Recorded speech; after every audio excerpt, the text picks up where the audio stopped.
على سيدنا وحبيبنا محمد وعلى آله وصحبه أجمعين. بشكي بخيراتني وما مستابرة زانة دكام يخوة بخير بين زهردو تساوانم خواهي قبرت زي خيرتان داعتوا وهاتتان بوماندي بونتان ودس خوشيشي قريمش لو خوشكو برايانة دكام لو قنزة خوشويستانة دكام كوا أو كورسيان تواو كير خواهي قبرت ليان قبول بكا أوي كأمن رولا خۆم بکەم پێش هەموو کەسێکی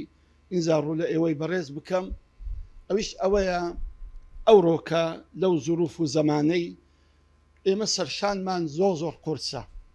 بەڕاستی ئەم ئیسلامە زۆر مەغدورە لە هەموو لایەکەوە سوبحان الله لەو ئیسلامە دەدرێ لە هەموو شوێن و لە هەموو جێگایەک لەو ئیسلامە دەدرێ شوێنێکم پێبری لەسەر ئەم کوڕەی زەویەی ئەو ئیسلامە بە ئیسحاد لێ بەحەوێتەوە لە هەموو شوێنێک لێی دەدرێ لە هەر شوێنێک بە زۆرێک لە هەر شوێنێک بە نەوعێک لێی دەدرێ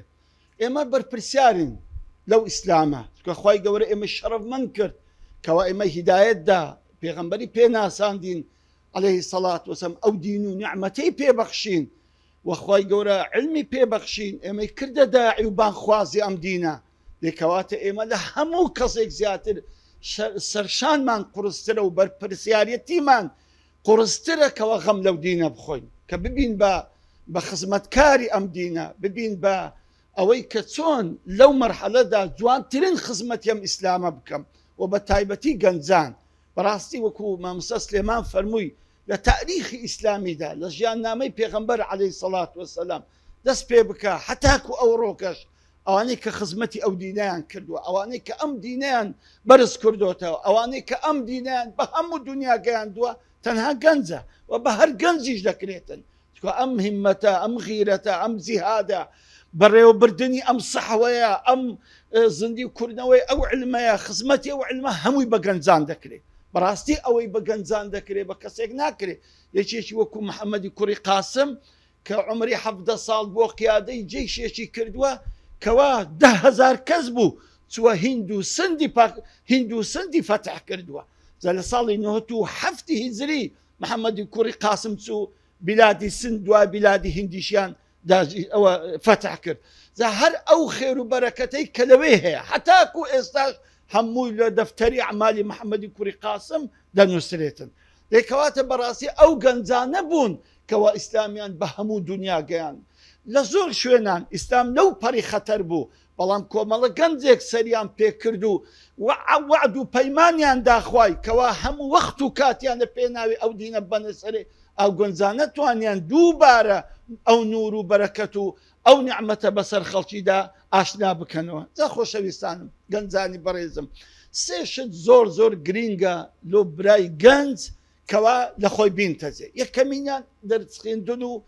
بەدەستهێنانی ئەو علومانەیە چکە بەڕاستی هەر گەنجێک ئەگەر بێت و علمی پێ نەبێ زۆر ئاسانەکەوە ئینحراف بکە زۆر ئاسانە کە هەموو ئەفکارێکی غەریب بەرەو خۆی ببا و هەموو شەیتانێک بەرەو خۆی بباتن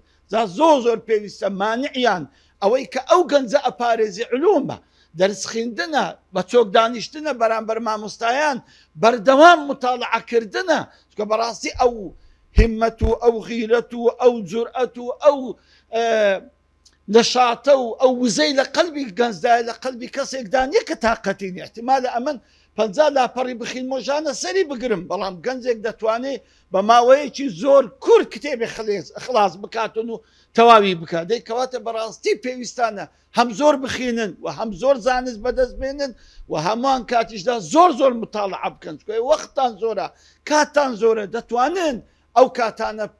ئیستیغلال بکەن بە متاڵعەکردن بۆ ئەوەی بەڕاستی چەند علمتان پێبێ ئەوەندە زیاتر دەتوانن خزمەتی ئەو دینە بکەن ئەم دینە بەبێ علم خزمەت ناکرێت ئەو کەسەی وا تەسەور دەکا ئەو دینە بەبێ علم خزمەت دەکرێت بەڕاستی لە غەڵەتدایە ئەوە بە علم ئەو دینە پێش دەکەوێت بە علم ئەو دینە جوان دەبێت و جوانی ئەو دینەش بە علمەوە پێشکەش دەکرێت و لە بۆ خەڵکی دەسەلمێنرێت جا بۆیە بەڕاستی پێویستە گەنجەکانمان زۆر هەموو کات و ساتی خۆیان بەدەستهێنانی علم بەدەست بێن و ئەو دەوراتانی کە تازە مامۆستاوش من فەرمووی ئەوەی کە لە دوای دادێ 6 مانگە بە هەمەتەوە بە غیرەتەکەوە و بە نیەتێکی پاکەوەی بەشداری بکەن لەبەرەوەی بەڕاستی ئیسیفادەیەکی زۆر دەکەن خۆی گەورە لوتفی بە ئێوە کردووە زەمان و کات و ساتێکی وە بۆ ئێوە ڕخساندووە کە مامۆستایان بخۆیان بانگتان کەن و لە خزمەتتان دانیشتون دەرستان فێرکەن ئەگەنە وەختی خۆی دەبا 20 مزگەوتی بکەی هەتا دەرسێکمان فێر دەبوو ئەیقەی 20 کەسان بگرین هەتا دەرسێکیان فێر دەکردن سە بەخۆ مامۆستایەکان بانگتان دەکەن ڕێکخراوەکان لە خزمەتتان دانا هەموو شوێن و کات و هەموو شتێکی بۆ دابین کردوون کە ئێوە بەڕاستی بێن علم فێر بن دەیکەواتە کە نەیکەن بەڕاستی دوو قات بوون ئەحبارن قاتێک کە نایکەن قاتێکەوە ئەو هەموو ئیمکانیەتە لەو گۆڕێ و ئێوە ئیسیفادە لێ ناکەن خاڵی دووەم کە نەسیحەتی خۆم و گەنجان بکەم ئەویش ئەوەیە وەختی خۆتان بە فیرۆ مەدەن ئەوەی کە ئێمەی کوشتووە ئەوەی کە گەنجی وێران کردووە فیرۆدانی ئەو هەموو کات و ساتە بە قیمەتەیە ئەبوو عەتای ئەسکەندەری یەک لە عارفانە لە زەمەنی ئیمامی ئەحمەد ژیاوە ڕەزا و ڕەحمەتی خوا لێبی دەیفەرموو ئەوەندە تووڕەم لەو کەسانەی کە وەختی خۆیان بەزایع دەدەن خۆزیە خوای گەورە ئیمکانیەتێکی بدا بامە بچوو وەختەکانم لێ بکڕیبانەوە چکە ئەوانە نازانن ئەو وەختانە چەند بە قیمەتەکە لە عمریان تێدەپەڕی زەبەڕاستی ئەو وەختانە بە پارە تعویز ناکرێتەوە بە هیچ شتێکیش قیمەتی وەقت تعویز ناکرێتەوە جا بەڕاستی وەختی خۆتان بە فیرۆ مەدەن وەختەکانی خۆتان تەنزیم کەن وەختی خوێندنێ وەختی لەبەرکردنێ وەختی مطالعای وەختی پیاسەی وەختی هەموو شتێک بەڵام ئەوەی کە گەنجی مەی وێران کردووە ئەو مۆبایلەیە ئەو فەیسبووکەیە ئەو بەزم و ڕزمانەی ئەو بازارە بێسەر و بەرێکە کە عالەمێکی خەیاڵی و ئەفسوناویە کە دژمنانی ئەو دینە بۆ خەڵکیان دروست کردووە لە عالەمێک هیچ ئەسل و ئەساسی نییە خۆی بە پرۆفیسۆر دەزانی خۆی بە عەلامەی زەمان دەزانی خۆی بە زۆر گەورە دەزانی بەڵام لەناو فەیسبووک بەڵام لە واقعدا هیچ نییە لە دێرەدا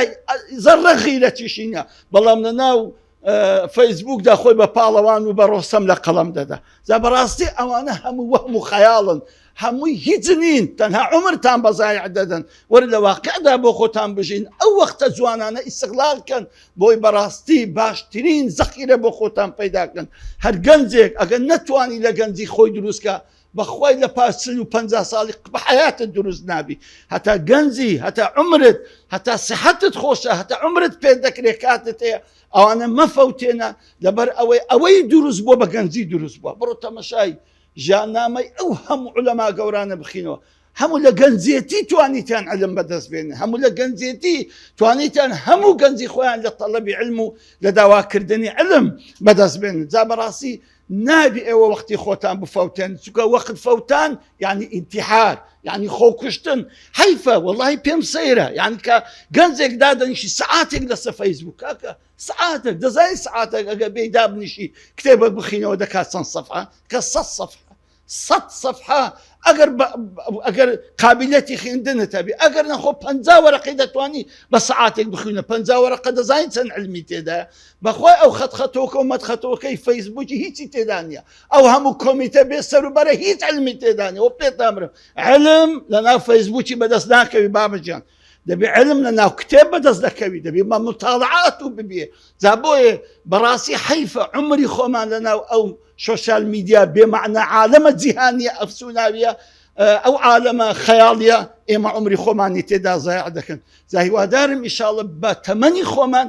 بە مطالعەیەکی زۆر بکەین مطالعەیەکی مکەزەف بکەین و بەردەوامیش ڕۆژ بە ڕۆژ خۆمان پێ بگەێنین هەم لە نایەنی ڕوحی هەم لە نایەنی علمیەوە تۆی بۆی بەڕاستی کەسانێکمان لێ دەرسی قابلی ئەوە بین کە خزمەتی ئەو دینە بکەین خاڵی سێم کە زۆر گرنگە لە بۆ گەنجان ئەوەی سوحبەی ساڵحە